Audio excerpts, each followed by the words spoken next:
বিকাশ থেকে ব্যাংকে টাকা ঢোকানো যায় এখন খুবই কম খরচে, মাত্র 8 টাকা 50 পয়সায়। হয়তো আমরা অনেকে জানি, অনেকে জানি না। যারা জানেন না তারা একটু দেখে নেন কীভাবে মাত্র 8 টাকা 50 পয়সায়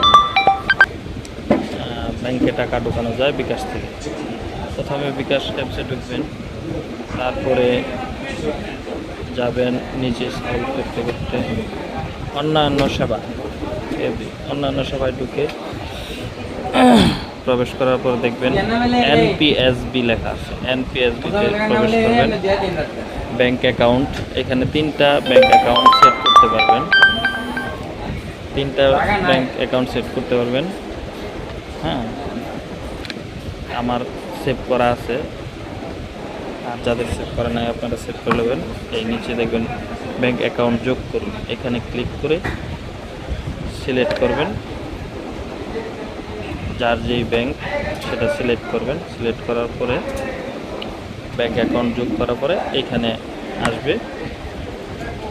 তারপরে এটার ভিতরে ক্লিক করবেন। ক্লিক করার পরে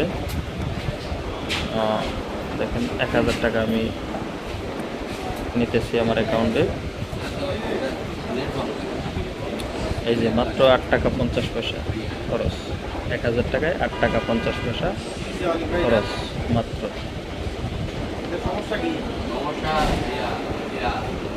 তারপরে পাসওয়ার্ড দিবেন।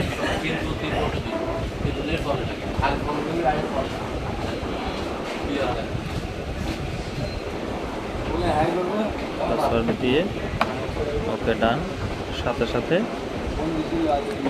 1000 টাকা অ্যাকাউন্টে